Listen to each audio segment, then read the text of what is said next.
Lucy Connolly they got. And Lucy Connolly they got to make a big thing out of. They were vicious. They were really petty and mean to Lucy Connolly, just disgracefully evil to her. But they got her.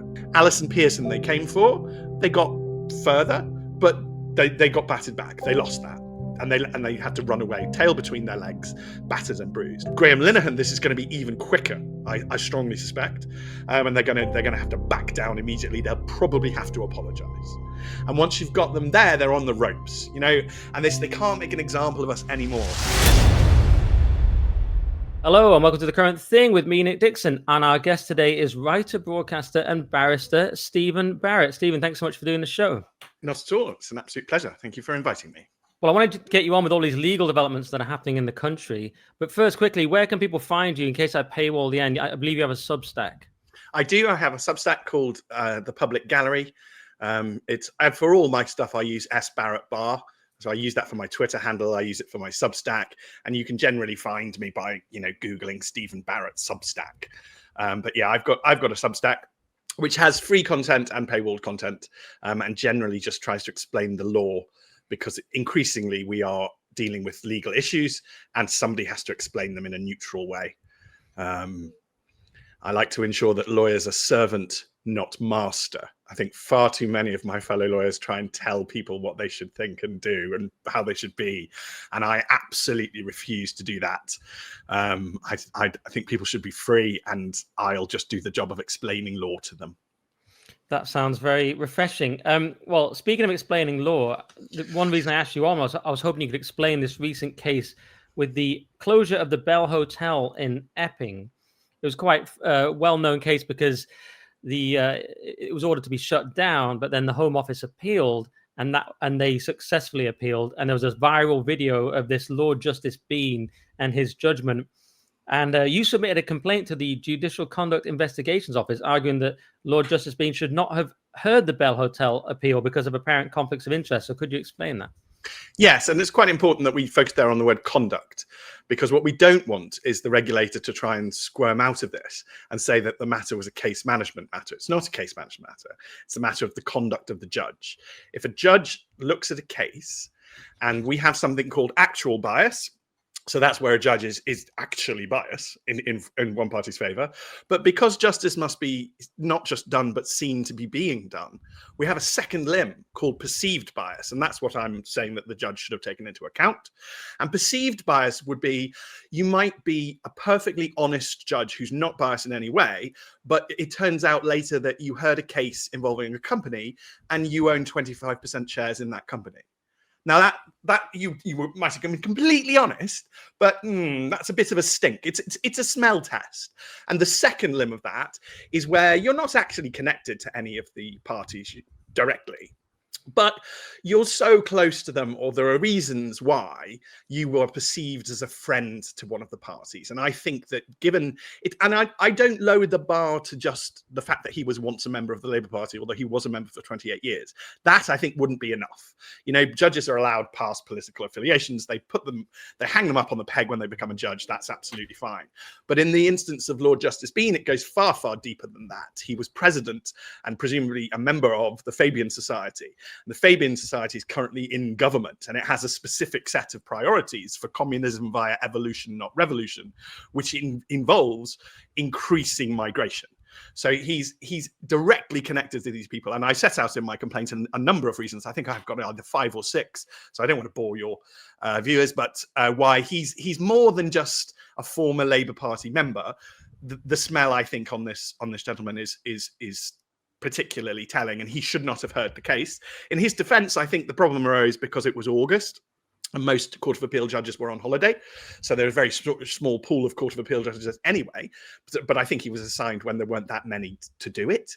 So, that's just a procedural issue. It's not to blame him, but I think he should have reflected it on his position. And I've had some criticism. A A barrister publicly accused me of being a racist, which I think is frankly ridiculous. I wear this pin in memory of the Israeli hostages. And the idea that I'm anti-Semitic is, I think, just for the birds. I helped draft the October Declaration after the October 7th massacre.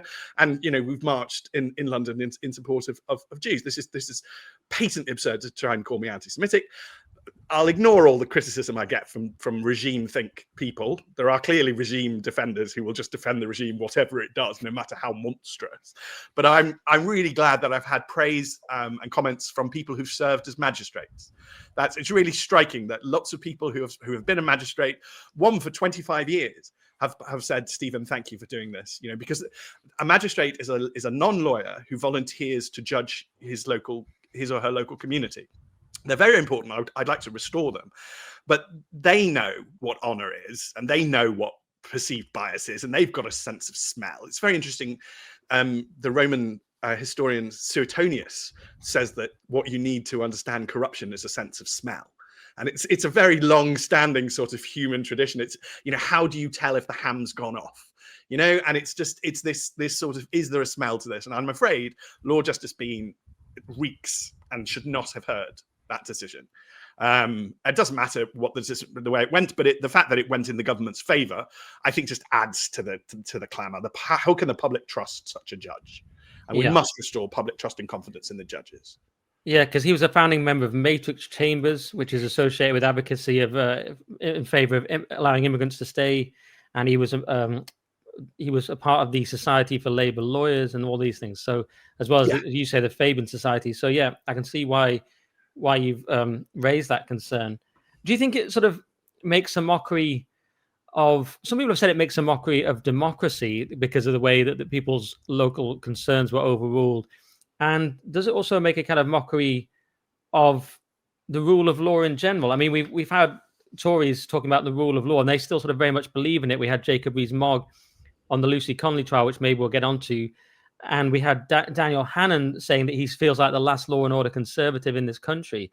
But sometimes I look at this current regime and I say, do we really have the rule of law, or do we just have sort of brutal friend and enemy politics? If you're a friend of the regime, it seems to work out for you. And if you're not, it doesn't. So do you think judgments like this undermine the rule of law? They certainly undermine public trust and confidence in it. The judgment, I mean, it's not for so the complaint I submitted is about him it's about him hearing the case. That's his judicial conduct, and the regulator limits itself to the conduct. It doesn't go into the merits of what the actual judgment is. But if we go into the merits of the judgment, and I very much hope that this is appealed, because it's logically just rubbish. I mean, it's absolute garbage. The three limbs, for the three reasons he said for overturn. Firstly, I don't think he should have overturned the judicial discretion. I don't think the Court of Appeal should do that readily. They sort of admit that, but then they do it anyway. I don't think that there should be a hierarchy of rights, and they sort of admit that, but then they do it anyway. And they very clearly say that the rights of the residents of Epping are outweighed. That's the word they use. I mean, some lawyers have tried to argue that that's not a hierarchy of rights, which I think is just trying to argue that up is down because you are a regime supporter. And that is clearly nonsense. If two people have rights and then I say one of them wins, then that's a hierarchy of rights. And partly at the heart of what's been going wrong in our legal system is these lefty human rights lawyers absolutely steadfastly refuse to believe that rights conflict. But rights clearly conflict. You can't just have infinite rights. It's not possible. I have a right to my house because I own it. You don't have a right to my house because you don't own it. That is a conflict. And in the hierarchy of those rights, I trump you because I own my house. My mortgage company has an interest in my house because, and they're slightly below me, but they're above you in terms of the hierarchy of rights to my house. And the human rights lawyers generally pretend that rights don't conflict. And it's absolutely ridiculous to see them spinning out these arguments of complete waffle to establish that rights don't conflict. Rights obviously and do conflict. In this instance, the rights of the residents have been massively undermined. There's a logical fallacy. To start with, it's a complete logical fallacy. The judge argues that granting an injunction shutting a hotel will incentivize more protests. Now, that's factually untrue, because it's demonstrable that once the injunction happened, protests went down. Okay. And it's also demonstrable that once the idiot judge overturned the injunction, protests went up. So his argument is a complete logical fallacy. But let's analyze it. He's saying that there's a risk that a local council might listen to local voters and do what they want. And that's a bad thing, because that might interfere with the government's desires. And the primary, the thing that he's obsessed with, and which is ironically, or just surely purely coincidentally, what the government is obsessed with, is what they call this statutory duty to house migrants. And that's the thing that trumps all else. We must house migrants because we have a statutory duty, which Blair put into law in 1999. And it derives from the Human Rights Act, although they keep trying to pretend the Human Rights Act is not involved in this somehow. But it's actually the government's own argument. It's Lord Hermer's argument that Article 3 of the Human Rights Act, of the Human Rights Convention, caused this statutory duty to be needed. Now, I think that's also complete bunkum, by the way, just so you know. I like to keep my law absolutely consistent, and I don't try and I never favor one party or another, because all I want is a consistent set of applied rules. That's what I want my law to be, a beautiful, I see it almost like a crystalline structure of tiny little rules applied one after another. A kind non-lawyer friend recently said, "Oh, it's like Lego then." And I just went, yeah, I suppose it is a bit like Lego. Yeah. and a green, a green 2x6, 2x3 block is always a green 2x3 block. And it doesn't matter where you put it or whose favor that helps or who it hinders. It is what it is. And that's what I want law to be. That's what the rule of law is.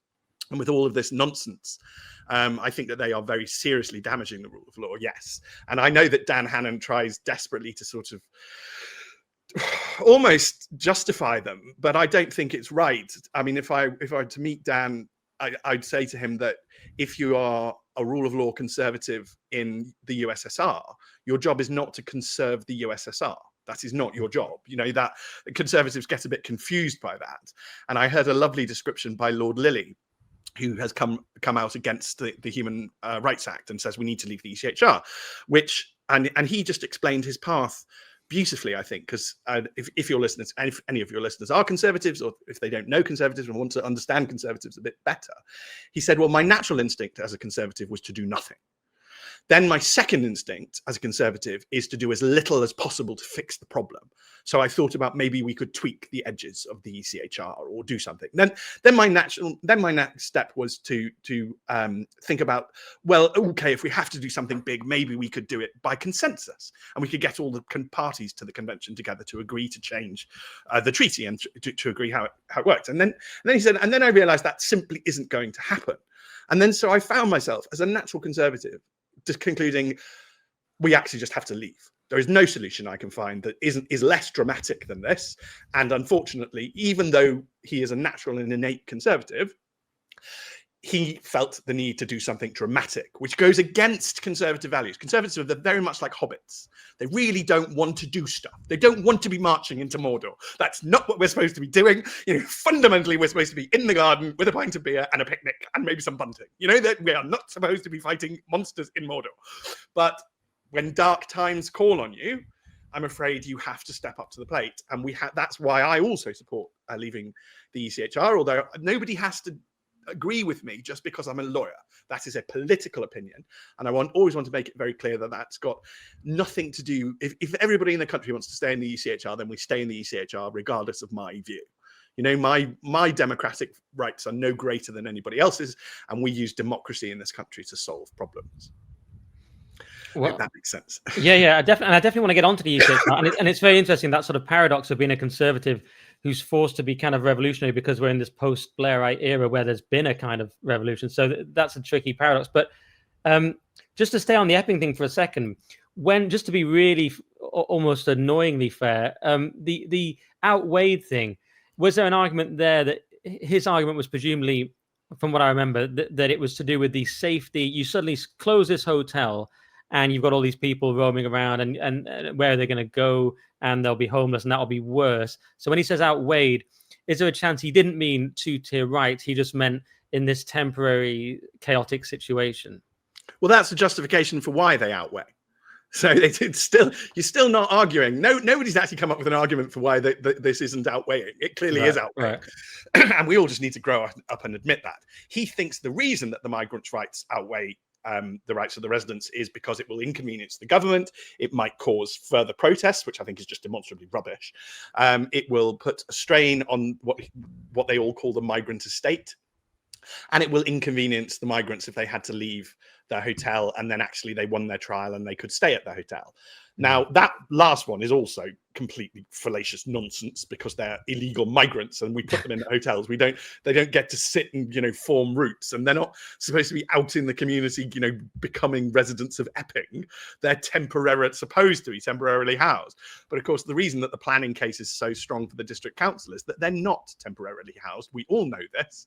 We all know that these contracts last for years, and that's not a hotel then, is it? If a building that houses permanent migrants permanently for a number of years, that's not a hotel. A hotel is a place where I may book to stay for a night. I just stayed at a hotel in Norfolk for one night. That was a hotel. And right. If I lived in that hotel for 5 years and everybody there lived in it for 5 years, then it wouldn't be a hotel anymore. Could call it a house. Yeah. Yeah, absolutely. And the other part, you're absolutely right about the other part. That part struck, well, obviously you're right, you're a lawyer and I'm not, but I mean that it seemed like a political point when he said this will encourage further protest. It almost seemed like one of those quiet part out loud moments, because obviously if everyone does protest around the country, the government's terrified of that. But it seemed like a kind of crazy quiet part out loud, because that's really a political problem that they can't handle rather than a legal issue. That seemed to me like admitting that it's out of control. Yes, I think that is very much a political position. And people have a right to protest. You actually have a right to protest in law. So, and you've got a right to petition as well, which is one I think that needs to be revived. I do wonder what would happen if 5 million people petitioned the king to dissolve Parliament. That's a real constitutional, and the government sort of neutered the petition power with this government website, which sort of turns us all into children and allows us to just sign a petition and then they debate it in Westminster Hall. But that, even one of those is near 1 million now to get a general election. And the power to petition is a very powerful thing. People must engage in their democracy if they want to keep it. That this is becoming very, very clear. It's like this government and the Fabians have this view that there should be a professional class of experts who run everything, and you, the proles, should mind your business, do as you're told, and shut up. Basically, it is just aristocracy. Fabianism is not particularly clever. It's just the same idea of aristocracy and plebs that humans generally gravitate towards. I mean, the Egyptians did it on the basis of religion. We did it on the basis of the noble birth and all of that, but it's not a particularly sophisticated human idea. And there's a reason why 1984, the book 1984, is 1984. And it's because the Fabians were founded in 1884. And they are a slow-moving evolution, not revolution sect or cult.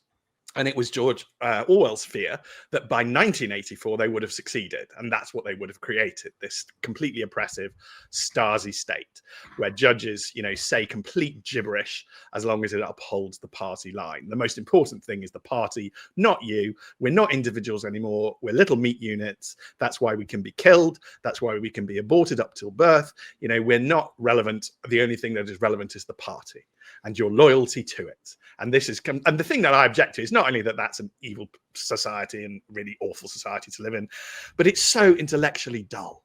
I mean, they're just dull. I mean, have you actually interviewed a regime thinker? Because you don't need to interview a regime thinker. The minute they are a regime thinker, you know exactly what they think on every single subject. I don't think they would come.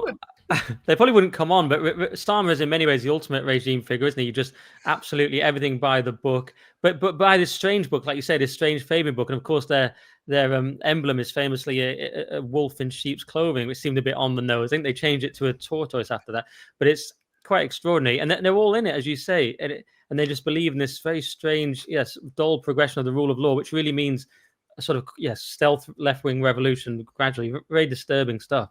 But what about on the Epping thing again? The judgment led to further protests, as you pointed out.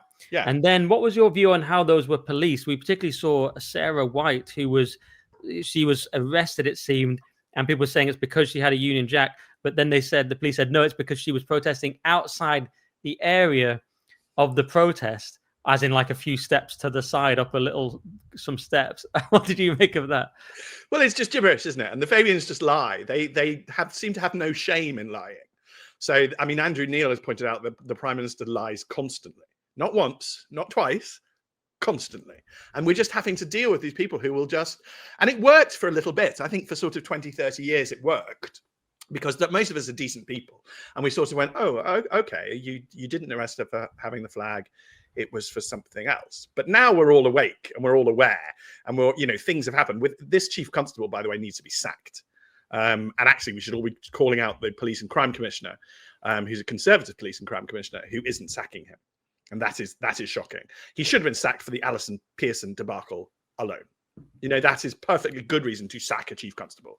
That is Stasi-like attack on free speech and the press for your little loyalty to the party. But because he keeps indicating his loyalty to the party, by the way, when they try to go into these technical difficulties, do you remember his press conference where he swore blind that they didn't bus in protesters? Right, they bust them out. They bust them out. Yeah.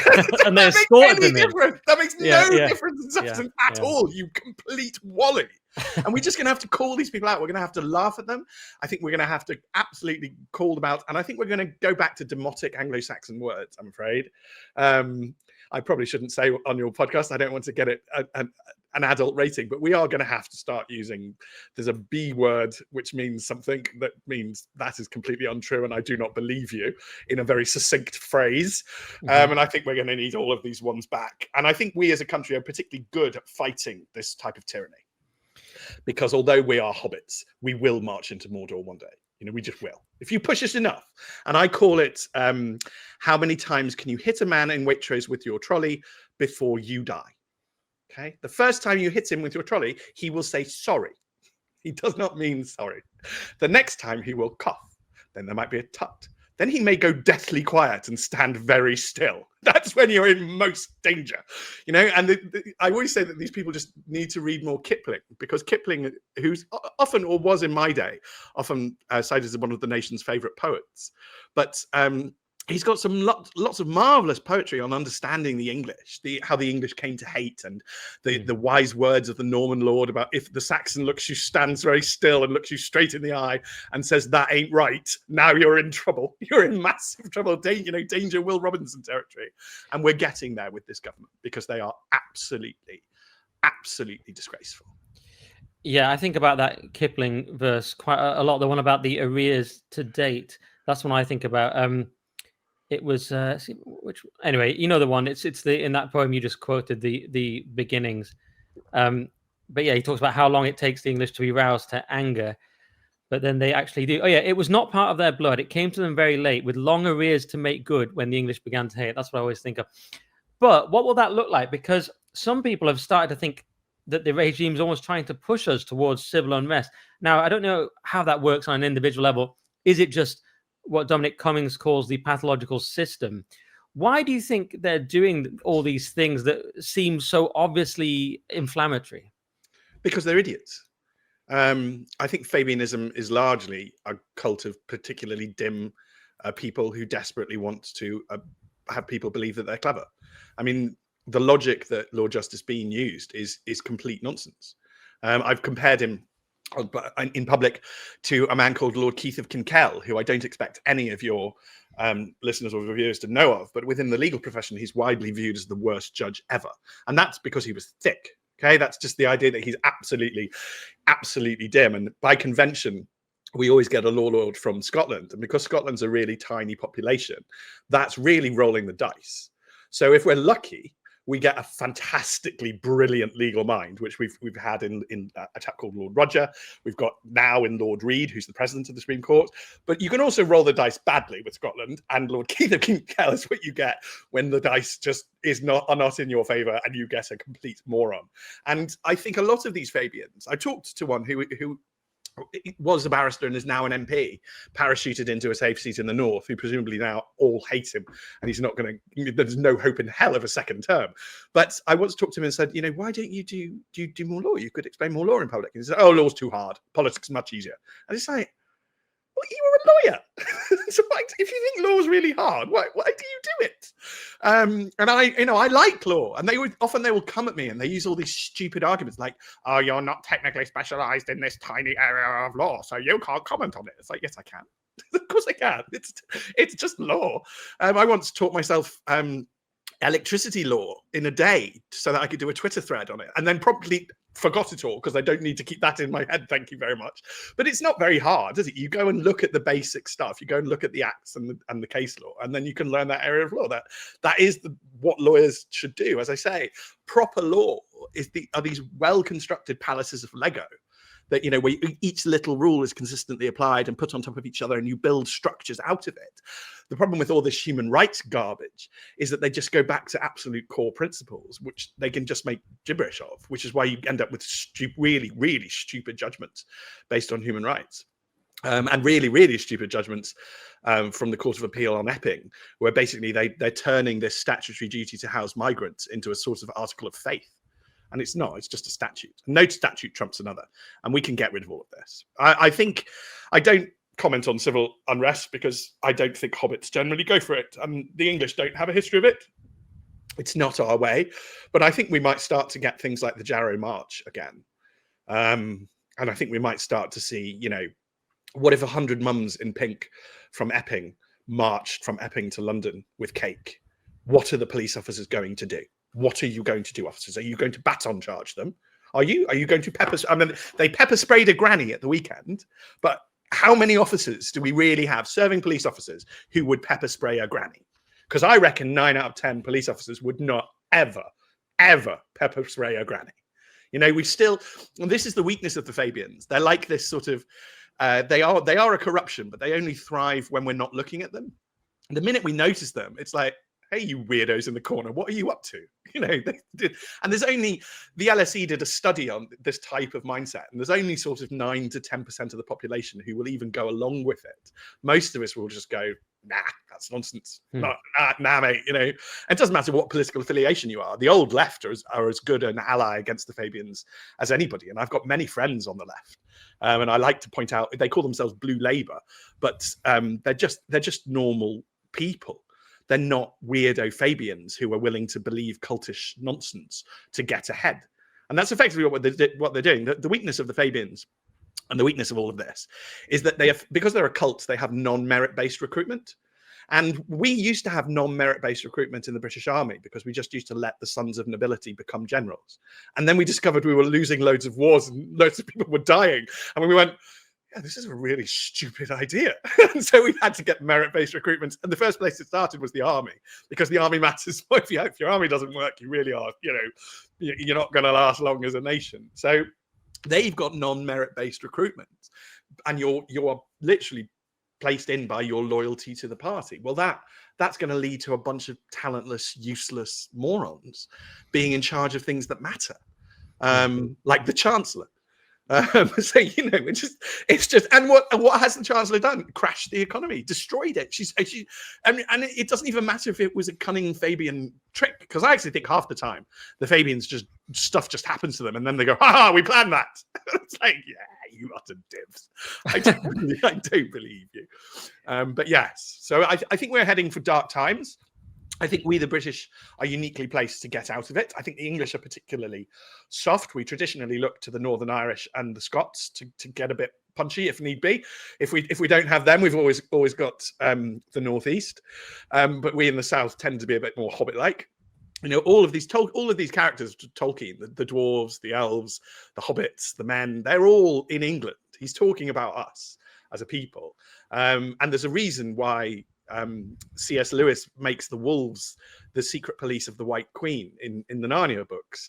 And that's because he knew about the Fabian Society. A lot of people have been warning about this for a very long time. It's not just George Orwell. A lot of people know that this is where humanity can go. And Tolkien gave a very moving interview towards the end of his life, where he said that if he'd revisited Middle-earth, 100 years after the victory, he thought that they probably would have accidentally recreated Sauron somehow. And that it's just human. It's just what happens in humanity. Democracy is not normal. The normal state is for humans to live under a completely corrupt dictatorship. Most countries on the planet are under completely corrupt dictatorships. We're just unique in a way, in that we all got together and went, this is a stupid way to live. We don't want to live like this. This is awful. And we sort of fought gradually for all of our rights. And the best thing about us And the reason I think they're not seriously landing a blow, because for years they could control us by calling us racists or threatening to call us racists. That only works because we're not racist, by the way. Racists are remarkably proud to be racists. They don't think real racists don't think being racist is wrong. So it's not a criticism of them. It's only a criticism that controls good people. But fundamentally, we're already a multi-ethnic country. So that's why we've got loads of people of all ethnicities coming out and going, this is bonkers. Stop the migrants. This is mad. And you saw it in the Canary Wharf protests, because Canary Wharf is so multi-ethnic already. They're all just everybody, because it's just humans. We're just humans and we have common sense ideas. And something about these islands turns people into hobbits and elves and men and dwarves. And the majority of us definitely in the southeast are hobbits. But we will get stuff done. This is not going to go on. We're not putting up with this for much longer. I mean, is Keir Starmer going to make it to Christmas? I don't think so. No, that's a good question. And speaking, well, he's got problems with his party as well. Never mind his national problems. He's got the inter-party problems. His approval's in the toilet. It's not looking good for him. But just on the Epping thing still, and on some of the points you've made about civil unrest and what we'll actually do, there's this idea of not paying council tax that the residents of Epping are considering. And that seems to be, I mean, I'm not advocating it necessarily, YouTube or whoever's watching, but that seems to be quite effective, because what can the government really do? They could ignore it, and that wouldn't look good. If they left it to the local level, they could sort of do the equivalent of pepper spraying the granny, which is punish all these people. But then are they going to punish people across the nation? It's sort of it leaves them with a dilemma. And if they use force, that weakens them by its nature, especially because we're in this alleged democracy. So every time they use force, people go, oh, you're not really what you say you are. So that's also, if you use it against sort of largely innocent, law-abiding people, especially. So what is your view on the council tax potential protest?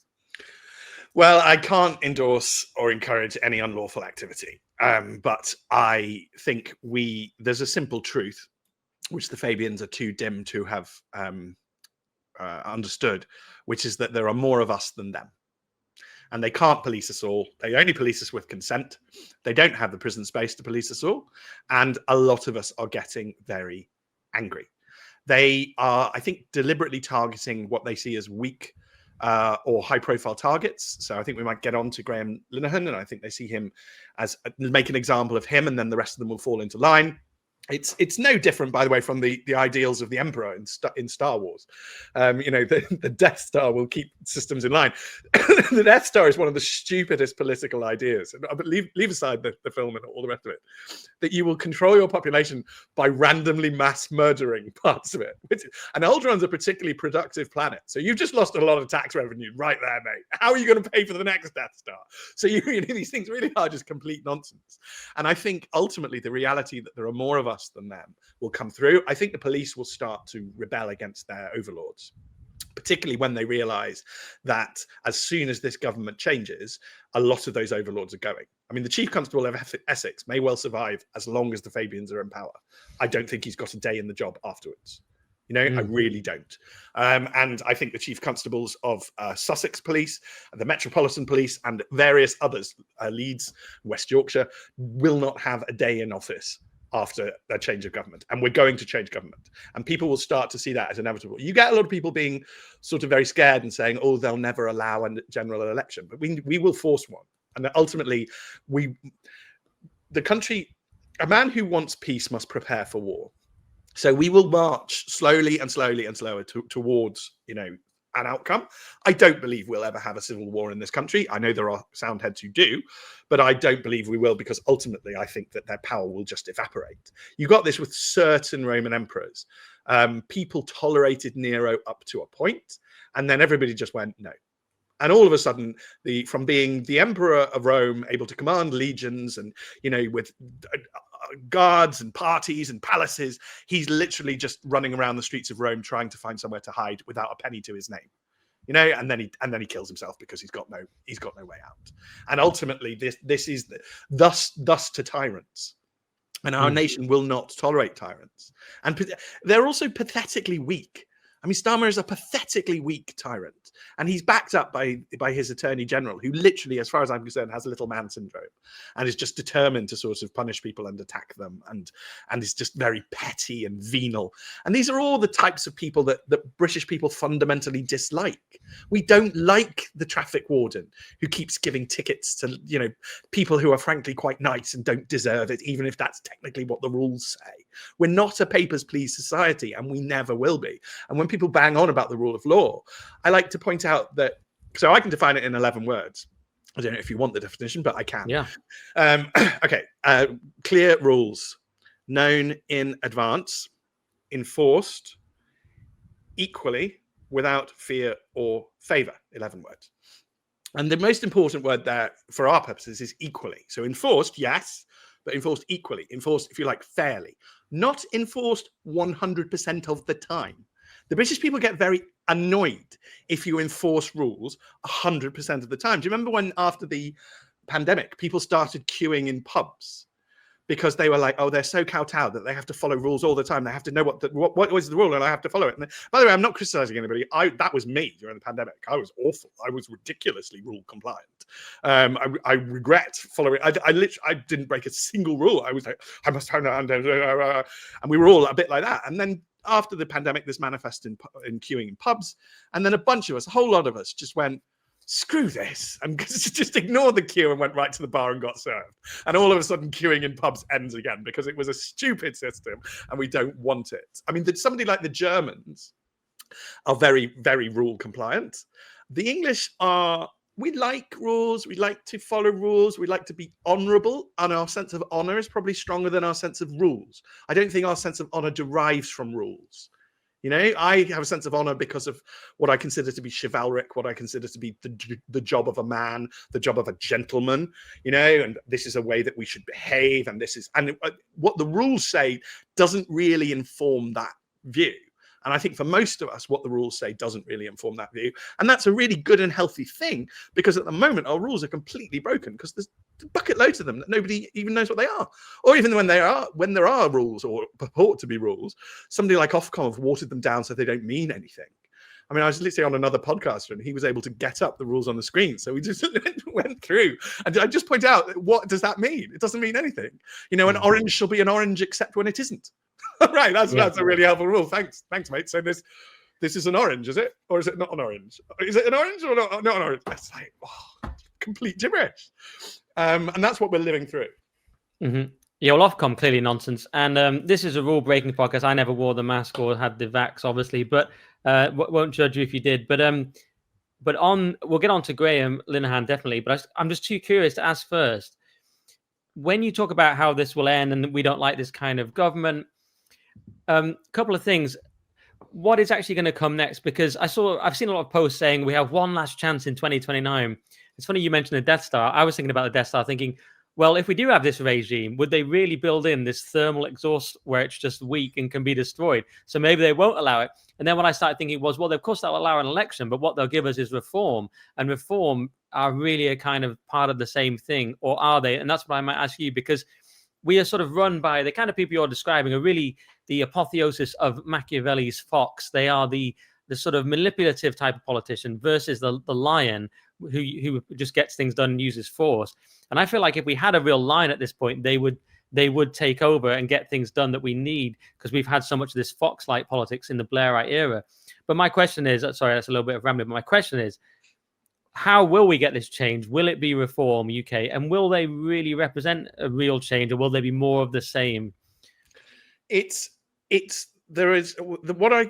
happening and what will form is what I call a coalition of the decent.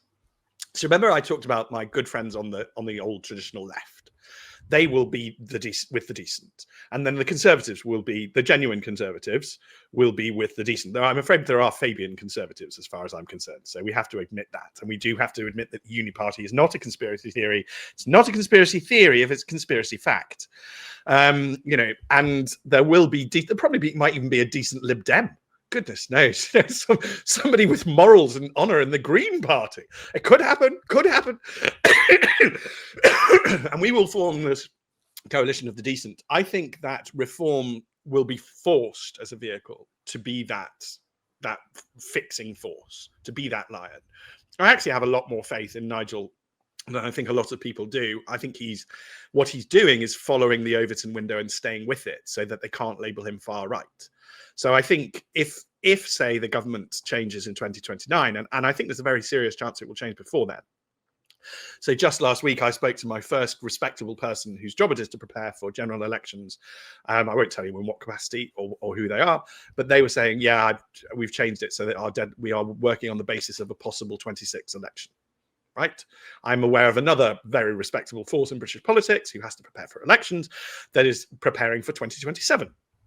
Nobody knows. Who knows what's going to happen? Who knows how quickly this government can fall down? It's no longer protected by the Fixed Term Parliament Act.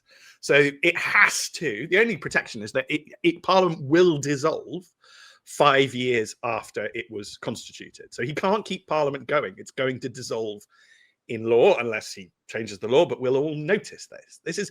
People get very worried about him, but he will back down if the press scream enough. And the press are not stupid. I mean, some of them are regime press, and that will become more and more obvious. And what we will do is they will go bust because people will simply stop buying their content. And this is why capitalism is a great force for good. All dictators tend to hate capitalism because it can bring them down. We can literally, if Bud Light does something stupid about trans men who pretend to be women, we can just stop. The American public can stop drinking Bud Light, and Bud Light can go bust. And if Jaguar do something completely stupid involving an advert, then everybody can stop buying Jaguar cars, and all of a sudden Jaguar, realizes that it's made a mistake. So there are all sorts of forces that will come into play. And civil resistance may well be one of them, and not paying taxes may well be one of them. I can't predict what other people will do, nor am I responsible for what other people do, which I think is a point we keep needing to bang home about. But they haven't come for me, and I think that's particularly telling. I think they come for targets they consider weak. I think these are weak and venal people, and I think they perceive me quite rightly as I'm more than capable of fending them off, because I'm more than capable of fending them off. I'm very rule compliant and I don't break rules. So if you have to try and fake the idea that I've broken a rule, you're going to smash into the great big brick wall of Stephen's basic decency, which you're not really going to be able to get around. It's like, I laugh with my friends, but it's like they can't keep accusing you of being a racist if you're obviously not a racist. It's just not going to work. No one is going to believe you. And I don't believe anybody would believe any of their standard attack lines. And they've got nothing but their standard attack lines because these are weak men. The real danger is that they cause so much damage that a strong man arises. So in various human societies, the committee of weak men has been so pathetic that a strong man has come and cut all of their heads off and taken sole control. And the strong man is the man willing to cut people's heads off. Keir Starmer's not willing to cut anyone's head off, nor is Herman. He certainly couldn't do it himself. There's no way that these people, they couldn't even butcher a pheasant. I mean, these people just couldn't do anything. These are weak, pathetic, bureaucratic, academic men. These are not strong men, but the risk of a strongman dictator rises in all of these situations. I doubt every Western civilization, which all seem to have this Fabian problem at the same time, will get out of it without a dictator. So I'm afraid some of them probably will fall to a dictator. I don't think we will, because we're Britain, but it's what happens. And I can just so you listeners and viewers know, this is what happened after the French Revolution. You get a committee of weak bureaucratic men really irritating the public until Napoleon comes along and cuts all their heads off and rules.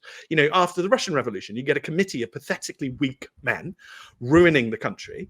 And along comes Stalin, who shoots them all and puts them in the gulag and rules. This is normal. This is what happens when society gets endemically corrupt. The Roman Republic, towards its end, was endemically corrupt, absolutely riven with corruption. A committee of weak men, and along comes Caesar, and the rest is history. That this is normal in human society. It's not odd. It's not an outlier. In many ways, Putin arises because Yeltsin is a weak man and is surrounded by weak men, and he just comes in and just goes, "No, I'm going to do this." And what we must do is fix it before we get there. But I'm very confident we will. Because we don't want a dictator. It's very un-British. I can't think of anything less British than a dictator. And admitting that was sort of how we got out of it last time. So do you remember P.G. Wodehouse wrote a lot mocking the would-be dictators? We're just going to keep sniggering at them, taking the mick, and not allow a strongman dictator to arise, because we don't want that. We want to go back to our own old democracy, our own free country. Do you remember when we used to say, it's a free country? We want to go back to everybody going down the pub and it not mattering what political party they vote for. You know, I saw a lovely car. I didn't like the fallout to the referendum. It was horrendous, and I've never taken and won't take a public position on Brexit, but I will on the fallout, which I thought was abominable. But I saw a lovely cartoon, which was Piglet and Pooh holding hands. And Pooh said, "I voted Leave." And Piglet said, "Oh, I voted Remain." And then they both say, "Okay, let's go down the pub then." That is how we used to be. And there is a value in that. And these weak Fabian minds never valued Britishness and what we are. And they thought that we were weak. Because when you hit us with the trolley, we say sorry. They thought that meant we were weak and pathetic. And we're not. We're just not weak and pathetic. Already in Bournemouth, you've got volunteer police forces. Good. Already in Bedford, you've got a semi-professional one, which is being paid for by an entrepreneur. Good. We will start to push back because we are Britain. I don't think we will fall to a dictator. And that's, by the way, that's very much, I've got skin in that game, because I'm pretty sure that if we ever got a dictator, I'd be one of the first out the window.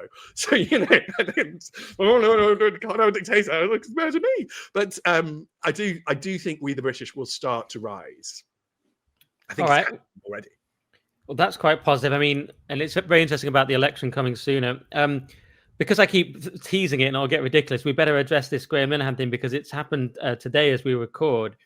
And by the time this comes out, we'll know more. But what did you make of that? You said earlier the police will start to rebel, but the police seem particularly kind of wet in all this. They seem to go along with obscene tyranny. This is one of our great comedy writers, arrested at the airport, according to him, allegedly by 5 armed police officers who then grilled him about 3 what seemed to me fairly innocuous tweets.